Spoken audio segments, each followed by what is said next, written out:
2 שאופק תואם את טרנדים, אז יאללה, בואו נתחיל מהפריים הזה, הכחול והשחור. יאללה. וואי. תראו. בואו נראה ריח יש לזה של לימונדה. בואו נטעם. טעים! וואו! וואי. טעים. ותראו, זה המקורי.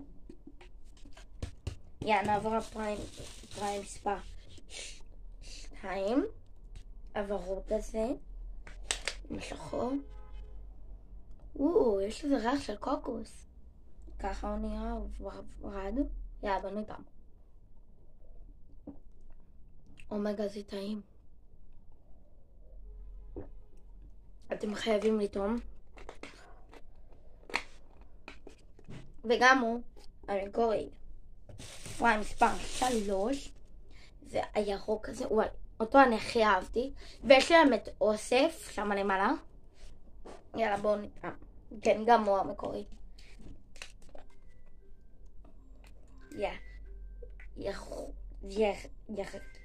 רק. בואו נטעם. וואי, טעים. יש לזה טעם. רגע, מה הטעם הזה? תפוח עץ, טעים.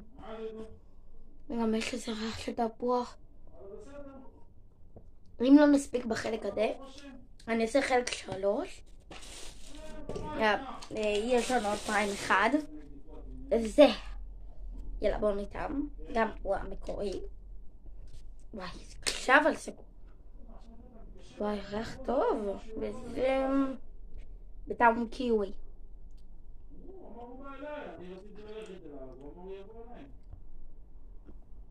טעים. וזה כתום כזה. וואי, ריח טוב. הדבר הבא. אם לא נספיק פה את הפסטה, אז חלק הבא יהיה הפסטה. יאללה, בואו נטעם את זה. כן, אני יודעת שזה שמה לפי הסרטונים של סוויט טיים. מלא. טוב, נמשיך לחלק הבא שאני טועמת את הביצה הזאת, טוב? אוהבת אתכם, תלכו לחלק 3.